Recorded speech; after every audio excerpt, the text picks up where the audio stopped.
بے شک جن لوگوں نے کفر اختیار کیا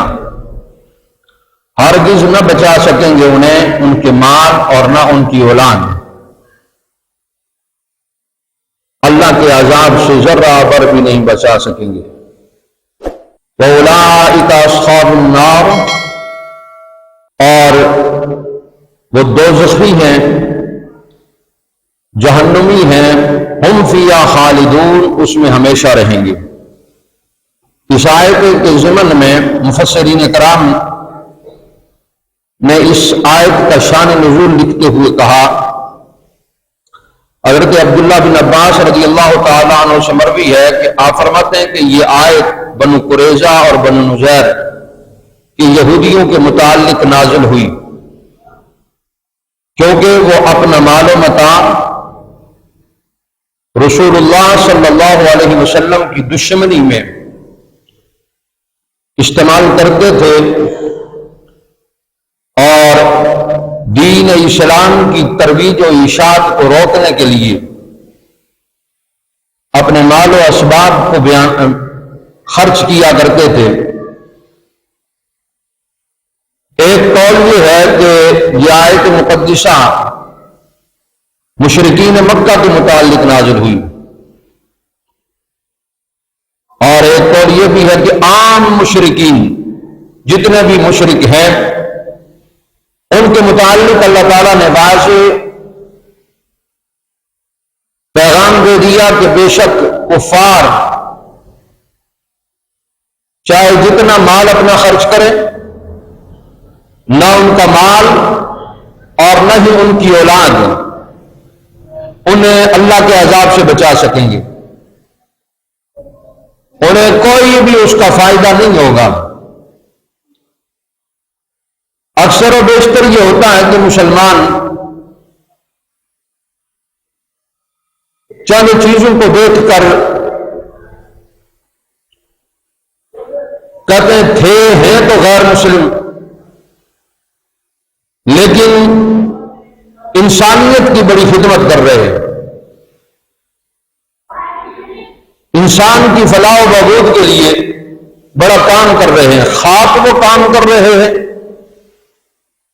کہ بھائی کے دہانے پر لانے والے انسانیت کو یہود و نصارہ ہیں، جنہوں نے ویسے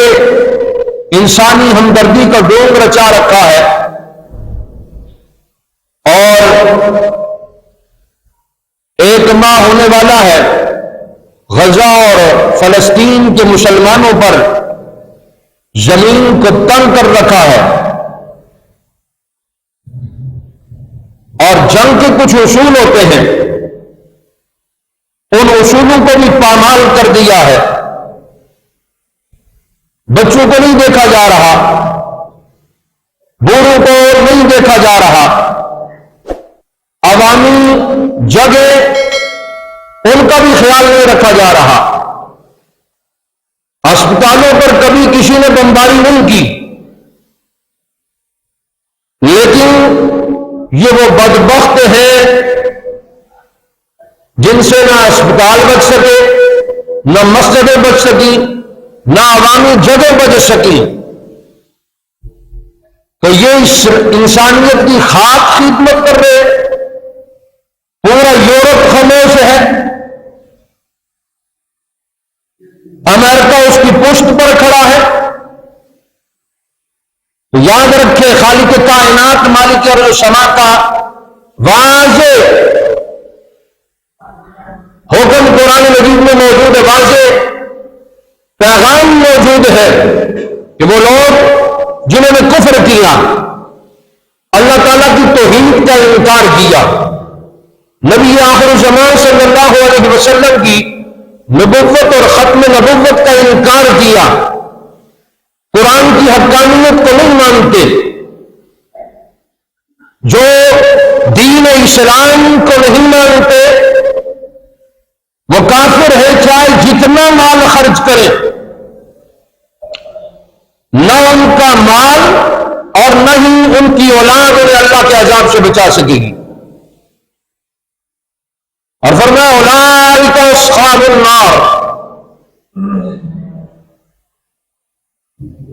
یہی وہ لوگ ہیں جن کے لیے جہنم بنائی گئی ہے، اور جہنم میں ڈال کر انہیں ہم فیہا خالدون، دائمی عذاب میں مبتلا کر دیا جائے گا۔ ان کا مال بھی یہاں رہ جائے گا، ان کی اولاد بھی فنا ہو جائے گی، اور یہ بھی ہمیشہ کے عذاب میں مبتلا ہو جائیں گے۔ لیکن اس کے برعکس مومن جو اپنا مال خرچ کرتا ہے، صدقہ و خیرات کرتا ہے، نیک کاموں میں اپنے مال کو لگاتا ہے، مومن کو اس کا وہ مال جو اس نے نیک کاموں میں خرچ کیا اور اس کی نیک اولاد کا فائدہ قبر میں بھی پہنچے گا، خالق کائنات حشر میں بھی عطا فرمائے گا۔ فرمایا کہ جو بندہ فوت ہو جاتا ہے تو اس کے اعمال منقطع ہو جاتے ہیں، لیکن تین چیزیں ایسی ہیں جن کا ثواب اسے پہنچتا رہتا ہے۔ اذا مات الانسان انقطع عنہ عملہ، جب انسان فوت ہوتا ہے تو اس کے اعمال منقطع ہو جاتے ہیں۔ الا من ثلاث، مگر تین چیزوں کا ثواب اسے پہنچتا رہتا ہے۔ الا من صدقۃ جاریۃ، ایک صدقہ جاریہ ہے، اپنی زندگی میں مسجد بنا دی، راستہ بنا دیا، عوام الناس کے لیے پانی کا بندوبست کر دیا، عوام کی فلاح و بہبود کے لیے کوئی کام کر دیا۔ جب تک لوگ فائدہ اٹھاتے رہیں گے، اس کلمہ پڑھنے والے مومن کو خالق کائنات اس کا ثواب قبر میں عطا فرماتا رہے گا۔ یا مرنے والا او علم ينتفع به، ایسا علم چھوڑ گیا جو علم نافع ہے، جس سے لوگوں کو فائدہ ہوتا ہے۔ کلمہ گو مسلمان نے ایسا علم چھوڑا جو علم نافع ہے، تو فرمایا اس کا ثواب بھی اس مرنے والے مومن کو قبر میں پہنچتا رہے گا۔ اور او ولد صالح یدعو لہ، فرمایا کہ مرنے والے کی نیک اور صالح اولاد، مومن کی نیک اور صالح اولاد جو نماز روزے کی پابند ہے، جو زکوٰۃ و صدقات کا اہتمام کرتی ہے، جو اللہ رب العالمین کے احکامات پر عمل کرتی ہے، اور اس کے ساتھ یدعو لہ، اپنے مرنے والے والدین کے لیے دعائے مغفرت کرتی رہتی ہے، فرمایا اس کا فائدہ اور اس کا ثواب مرنے والے کو قبر میں پہنچتا رہے گا۔ تو مومن کی بات بالکل برعکس ہے کافر کے۔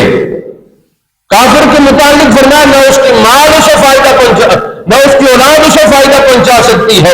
اور نہ اس کا مال اسے فائدہ پہنچائے گا، لیکن مومن کو مال بھی فائدہ پہنچائے گا، اولاد بھی فائدہ پہنچائے گی اگر وہ نیک اور جائز کاموں میں خرچ ہوا۔ اب خالق کائنات مالک ارض و سما نے آیت نمبر 17 میں 117 میں فرمایا مثل ما ينفقون، مثال اس کی جو وہ خرچ کرتے ہیں، فی ہذہ الحیات الدنیا، اس دنیاوی زندگی میں، اس دنیاوی زندگی میں جو وہ مال خرچ کرتے ہیں، کافر لوگ، مشرک لوگ، یہود و نصارہ، جو ہمارے ذہن میں یہ بات آتی ہے کہ وہ بڑا کام کرتے ہیں انسانیت کی فلاح کے لیے، وہ میں نے پہلے عرض کر دیا، فلاح کے لیے نہیں، انسانیت کو برباد کرنے کے لیے۔ جتنے کام یہود و نصارہ نے کیے کسی اور نے نہیں کیے۔